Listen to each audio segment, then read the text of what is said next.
কোনো খেয়াল নাই। এখন পর্যন্ত ঈদের কোনো জামা কাপড় পাই নাই। না মামুরা দেশে, না চাচারা দেশে, না বড় ভাইরা দেশে। ওকুলে রাকিব পের কেনা শেষ, রনির কেনা শেষ, শেষ, হগল দুনিয়া সবাই কেনা শেষ। খালি মোরটা কিনতে পারি নাই।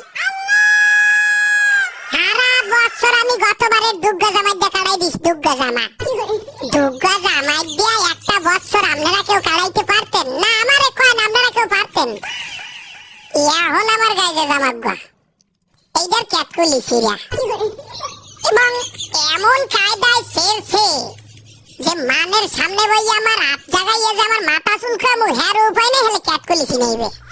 এবং পেন্দনের যে প্যান্ডা সবাই জানেন ফুটপাতে কিনছি, এই প্যান্ডার মধ্যে 19-20টা তালি, সিরা প্যান্ট সেলাই করিয়ে তালি দিয়ে হাইয়ার পর হিন্দি।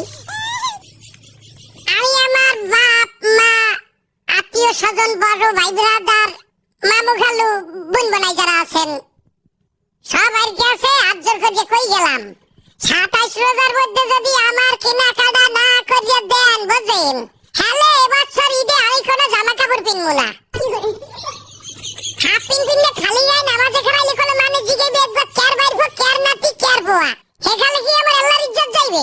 গেলে কোনো সবাই ইজ্জত যাইবে। আমি ভালো করে বলি, আবারও শোনেন। স্বাস্থ্য মামা তো দুলা ভাইয়া, চাকরিজীবী বড় ভাইয়া, মামু খালু চাচা ফুফারা একটা একটা পাঞ্জাবি দিলেও আমার কোনো 15-16টা পাঞ্জাবি হয়ে যায়। আপনারা জানেন কিনা জানি না, আমার বাপেরা তাহলে 3টা গরু আছে। যদি 27 রোজার মধ্যে আমার কেনাকাটা না করিয়ে দেওয়া হয়, হ্যালো ওই গরু আমি রাখতে পারবো কি? ওই গরু আমি আগে উড়াইয়া বেশে পেটটা ভরিয়ে খাবো। বন্ধু বান্ধব লইয়া বাবের খাওয়া খাইয়া মার্কেটে যাই, কিন্তু সবটা মার্কেটে খরচ করবো। আপনারা অনেকেই কইতে পারেন যে এটা অসম্ভব কাজ, কিন্তু অসম্ভবকে সম্ভব করা অনন্ত জলিলের কাজ। এটা আপনাকে মাথায় রাখতে হইবে।